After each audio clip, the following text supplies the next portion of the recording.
क्या आपने कभी नोटिस किया है, जब आपकी आँख सुबह खुलती है, तो आप सबसे पहले अपना मोबाइल उठाते हैं, ये सोचकर शायद कोई मैसेज होगा या कोई नोटिफ़िकेशन होगा या कोई ईमेल होगा या कोई कॉल होगी। लेकिन जैसे ही आप मोबाइल उठाते हैं, मोबाइल के अंदर आप वो अपना काम ख़त्म करने के बाद आपकी या तो सोशल मीडिया ओपन कर देते हैं, किसी किस्म का भी प्लेटफ़ॉर्म ओपन कर देते हैं और वहाँ पर फ़ुज़ूल किस्म की एंटरटेनमेंट आप स्क्रॉलिंग शुरू कर देते हैं और फिर देखते ही देखते वहाँ पर आपके घंटों गुज़र जाते हैं। दोस्तों, ये एक डोपामाइन है जिसने अपने जाल के अंदर आपको ऐसा खींच लिया है कि वहाँ से निकलना अब आपके लिए बहुत मुश्किल होता जा रहा है। और ये एक आदत बन चुकी है कि हम लोग अभी उस डोपामाइन से बाहर नहीं निकल सकते। ये एक मग़रबी हथियार है जिसने उसको हमारे खिलाफ इस्तेमाल किया हुआ है और हम इसकी आदत बन चुकी है और हमें इसकी लत में पड़ चुके हैं। क्योंकि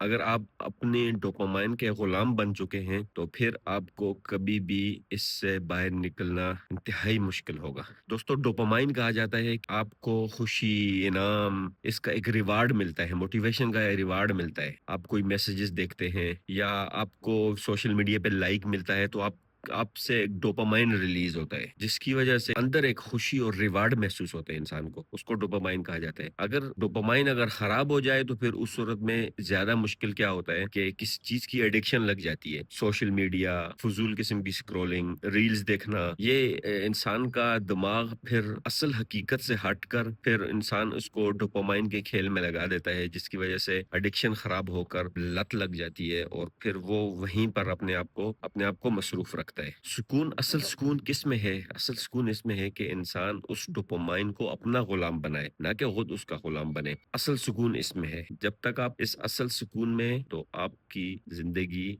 आपके अपने कंट्रोल में रहेगी, ना कि आप डोपामाइन के कंट्रोल में रहेंगे। दूसरे नंबर पे क्या है, जब आपको इसकी लत लग जाए ना, तो फिर आपको असल खुशी महसूस नहीं होती, आपको इबादत बोर लगती है, आपको किताब पढ़ना बोर लगता है, आपको कोई हकीकी काम जिसमें आपको कामयाबी मिले वो आपको बोर लगने लगता है। उस सूरत में आप अपने इस डोपामाइन का गुलाम और उसका शिकार हो जाते हैं। ये था हमारा डे 22 का व्लॉग। इंशाल्लाह नेक्स्ट कल मिलेंगे, तब तक के लिए सब्सक्राइब करना मत भूलिए। हाफ़िज़।